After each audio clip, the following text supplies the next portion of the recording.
accountability in the management of public resources. It goes, of course, beyond that. It's not only about governance and human rights. It's also about how we can work together in energy, in renewable energy, which is also an issue for Angola. You mentioned the new legislation that is under discussion at European level on transparency, on public allegations of contracts. All that will be part of it, and it's in our view this joint way forward will give a real new dynamic to our relations. I said from the start that Angola, our bilateral relations are important, but we see increasingly also Angola playing a role in Africa, and we welcome within SADC, within the African Union, as a member of the African Union Peace and Security Council, as a member and chair of SADC the last month. So all that are good reasons to work more closely together and to have an open dialogue, to bring all these issues let's say in an open way, and we can confirm now in the joint way forward, and to see how to strengthen its capacity in this area.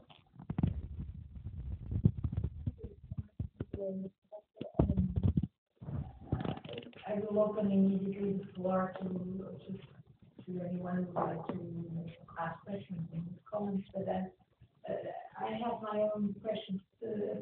This joint way forward, which is being apparently, according to the statement, we formalized too, for the banking first time.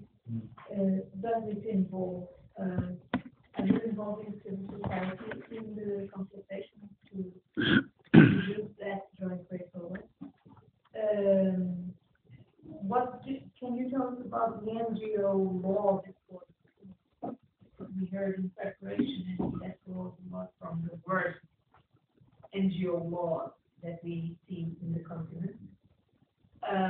Actually preventing, when the workers are actually preventing independent work by students of human rights development. Then my other question is about the elections. You've mentioned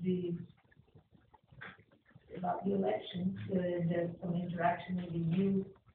Will we have a European observation mission with the normal prerequisites of free observation and independence?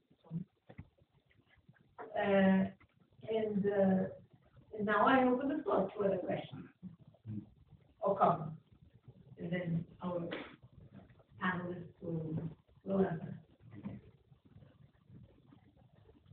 Any questions?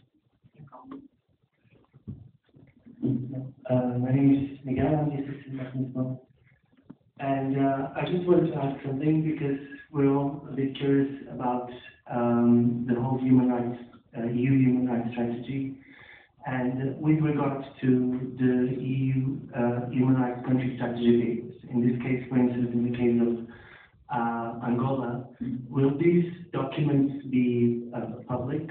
Will we know which are the EU priorities towards human rights in each country, and the process of developing this strategy papers,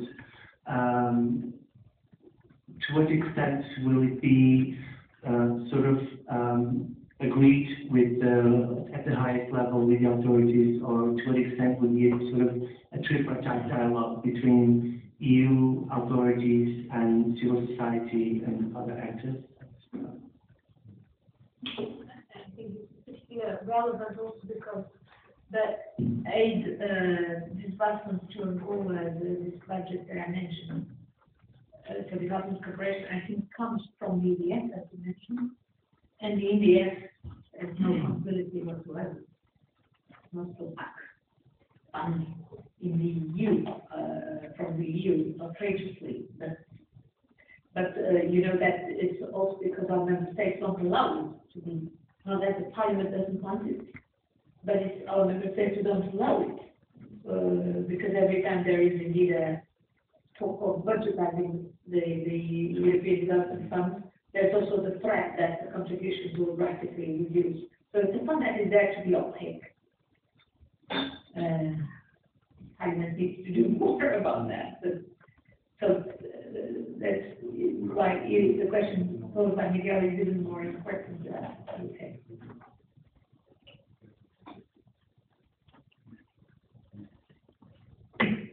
Sorry, I am Mr. Da Silva. I'm one of the leaders of Movement for Peace and Democracy in Angola. Welcome.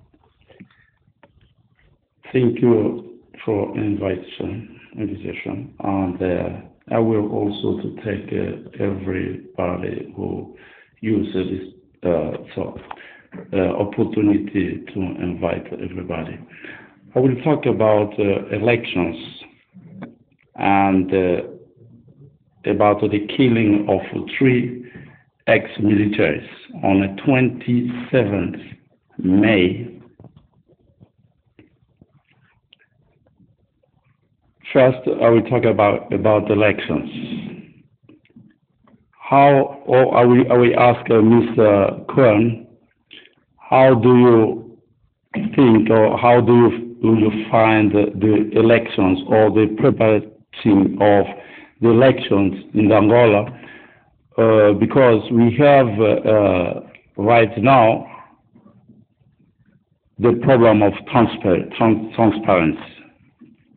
and the opposition cannot take place right now.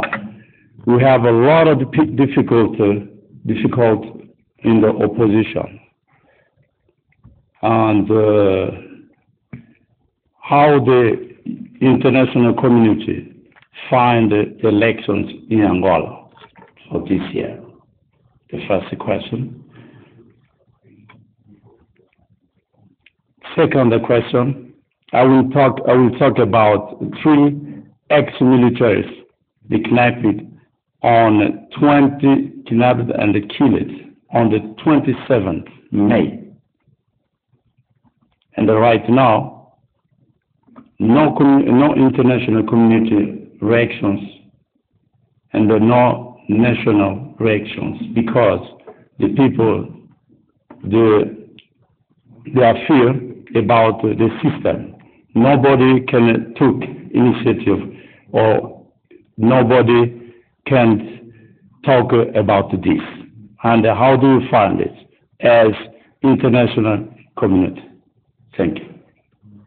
Could I ask, could you give more details, because I never heard about this.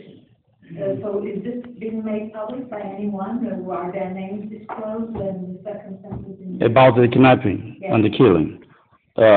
Last 2 weeks, or on 27th May, the ex-militaries, they going on the streets to contest or to protest about the, I think about condition. They don't have any condition.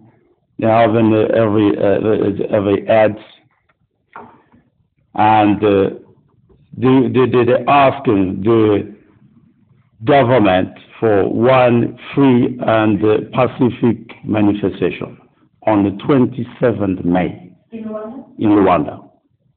And in the same night, in the same day, on the night, the kidnapping the leaders of this organization for manifestation, the kidnapping the leaders and the killing them in the same day, on the night,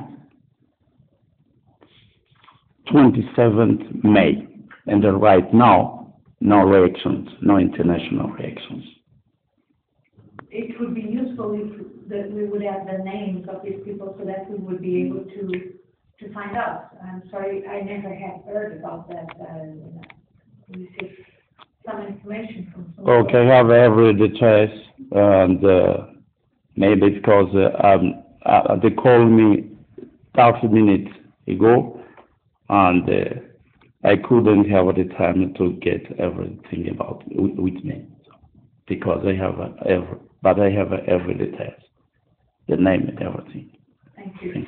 We would appreciate, and we will follow up on that as I said earlier, what is disturbing is that indeed we see more and more squadrons with people in civilian clothes being sent to beat, eventually almost killing, possibly in that case, kill people who have been involved in some activism and namely in peaceful demonstrations. So it doesn't sound strange in view of many of the things that have been happening, but we will need a critical means to be able to follow up on that. Also, Amnesty International has also heard about that case. Any other? Yeah, please. I'm Jan van Krieking. I'm a journalist for the Wereld Market based here in Brussels. My question is, Angola is more and more also a very important client for the international arms trade.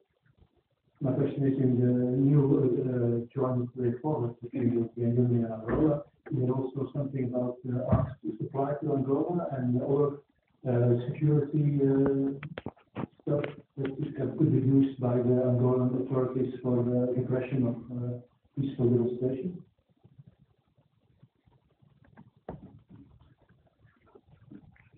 Any other questions, please go ahead. Hello, I'm a parliamentary assistant here. Just to continue on Mrs. Gomes' question on election observation missions, you were talking about simulation about experts going to Angola, which is not a mission. And we know that in 2008, the Commission sent a mission, a whole mission, big one. And we know this year there hasn't been not many missions, let's say. There is money for missions. Why aren't you asking for a mission to be sent to Angola? It's a big country. It would be interesting to cover.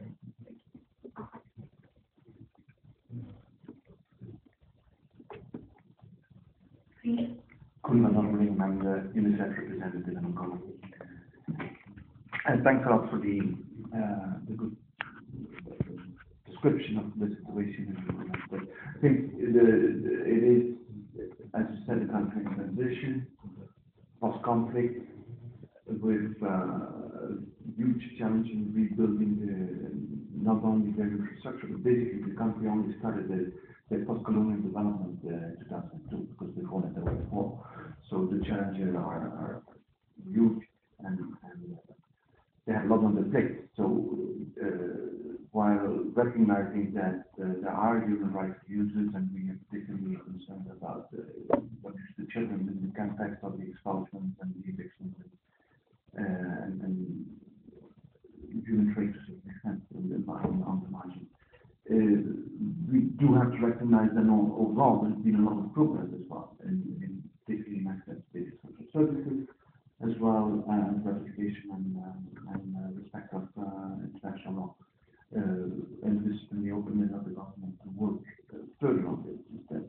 But I think there are three specific issues that I would like to see how you can consider.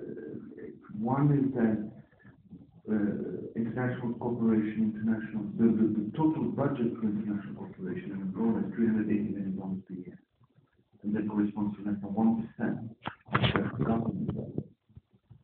So in that context, to what extent would the EU consider looking at other mechanisms or strategies for leveling change and improving governance and transparency, as you mentioned? The second one is that also within the context of a very fast developing society, with weak civil society, how do you foresee working with other non-state actors to strengthen the civil society? Not only because of the context that is in Angola, but also because it's a human capital issue. Is that the major problem that Angola is facing is during the war, 30% of children were completing primary school. So there is an enormous human capital deficit, and the few quality human capital is attracted by the private sector, particularly by the oil sector. So how do you see that And how can you, what is the strategy for addressing this issue? And then I would say last, Angola and Angolans are very proud people, and there's a very long history of even during the colony, because it was the kind of government before the 1930s was basically self-government. So there's a very strong history of governance in Angola, although a very elitist one. So, but in that context, backdoor diplomacy seems to work better than frontal assault. So what would be the strategy in that context? Well, I think, okay, last question, then I will come over to one. I'm going to be quick. So first, I'm working with Amnesty International here in Brussels and Mpda in South Africa. So just following up what my colleague here expressed in terms of concern regarding human rights defenders, I was wondering if Mpda could kindly let us know a bit about the work of the delegation on the ground on human rights defenders, specifically either in line with the EU guidelines on HRT. Thank you. Okay. Enough on your plate. Maybe I will start by Erwin. Is there anything you would like to add on human rights or addressing the question? No, I would be curious. I hadn't heard about the NGO role draft, which is in the making, so it's certainly something I will follow up. There have been other initiatives tabled, including last year, sort of build to criminalize cybercrime, which was then later withdrawn, but also there we have major concerns that the way it was drafted would curtail freedom of expression and access to information. And I indeed wouldn't be too surprised if something is made for NGOs as well. Maybe very briefly on the arms trade question, from Amnesty International's perspective, there is an excellent opportunity in the near future to address that sort of questions. In July, there is going to be an arms trade treaty conference in New York, and what we are campaigning for as Amnesty International is that the treaty includes strong language that no transfers or exports should take place if there is a risk that they contribute or leads to further human rights violations and abuses. I understand the EU is relatively on the same page there, but Angola would be as a good test case, because obviously it's not a country in conflict, and then sort of situations where there might be disagreement on whether or not it is suitable to export arms and policing equipment. Obviously, with their track record, including the access to support battlefield forces using live ammunition and demonstrators, and that would squarely fall within the category of stopping crimes with an export. And that's what we hope to achieve through a strong export. Okay, well, just the comments before I hand the floor to Mr. Mpda, that I think, of course, already during the war, Angola was a very central piece in the traffic of illicit weapons, illicit traffic of weapons. We all heard about the Falcone case, is it? Or the Angola case, yes. Involves Falcone. But now, yes, definitely, with the peace being there are other needs. Also the fact that, as Mr. Mpda has said, Angola is intending and playing a role regionally and continentally, which I think could be very good and healthy, yeah. And there are some interesting things, for instance, in Guinea-Bissau. We just know that part of the conflict in Guinea-Bissau is actually due to the role that Angola is trying to play there. And I would say it was a rather positive role. Now there's a backlash because this is about also a dispute of regional influence, and obviously Nigeria and South Africa are not terribly pleased and are somehow manipulating the CDA of the ECOWAS. But of course one has to, for instance, we see, for instance, Angola pushing for the inclusion of Guinea Equatorial in the Portuguese-speaking community, which in my view is a terrible thing, because the regime of Guinea Equatorial is possibly one notch even more corrupt, and definitely much more abusive of human rights than the Angolan one. So I don't think that the Portuguese-speaking community needs another member like that. And Angola is one of them pushing hard, and I don't think it's necessary. It's probably for its own strategic reasons, but definitely not for, you know, the right reasons, I would say. But anyhow, without further ado, there's a lot of things in Mr. Favaca's plate, namely the question of the elections, whether the EU is going to send a mission of it. I would just recall that in order to send a mission, we need to have an invitation. But I don't know if there is one, or if there's ever going to be a techno. But Mr. Favaca will tell you. There is also, of course, all the elements regarding our cooperation strategy, namely the questions put by the representative of UNICEF, and the basic questions about our own aim of not just ensuring transparency, but of making our money be useful to strengthen civil society and to support those human rights campaigners and activists for good governance. And so all of that money really being used, our money being used, and it is enough actually to being used to actually strengthen the people that need strengthening, because there's no shortage of money in the hands of the government of Angola.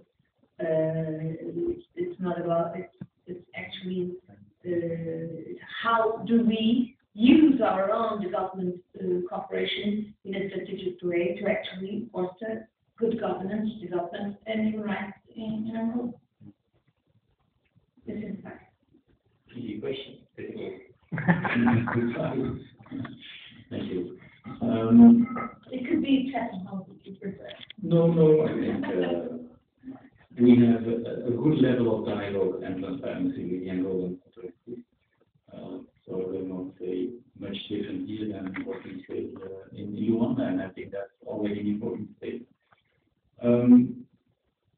Different questions on civil society. We are not aware of the NGO law, which seems to be under discussion, but we will certainly ask our delegation to look into that, because it is, I've lived 4 years in Ethiopia, working as a EU special representative to the African Union, to that watched there's a new NGO law, so it is indeed an important issue, and we will ask our colleagues there to look into that. But overall, civil society is an important part, both of our dialogue and support. There was a question about what extent they were involved in elaboration of the joint way forward. Our head of delegation, while working with us and Roland partners to develop the joint way forward, I remained in contact with them. As I said, when I was there in February, to negotiate further the joint way forward, we had a long meeting with quite an extensive panel of civil society representatives, and President Barroso himself, when he was there, also met with them. So there was this dialogue also at that level. And also in the implementation of the joint way forward, it is foreseen that within that framework, ad hoc meetings can take place and will take place with private sector, professional associations, but also with the civil society and other non-state actors. So this is something that was also part of our common understanding and agreement, and is of course in line with the Cotonou agreement. And I think the whole joint way forward remains based on the same principle and within that framework. Our EU human rights strategy, country strategy, which as far as I know will not be made public. Also, there are three main axes of attention. It's civil society, it's our political dialogue on issues of governance and human rights, and it is support of the capacity of the government in this area, and in particular, so the state secretary that was established, state secretary for human rights, which is something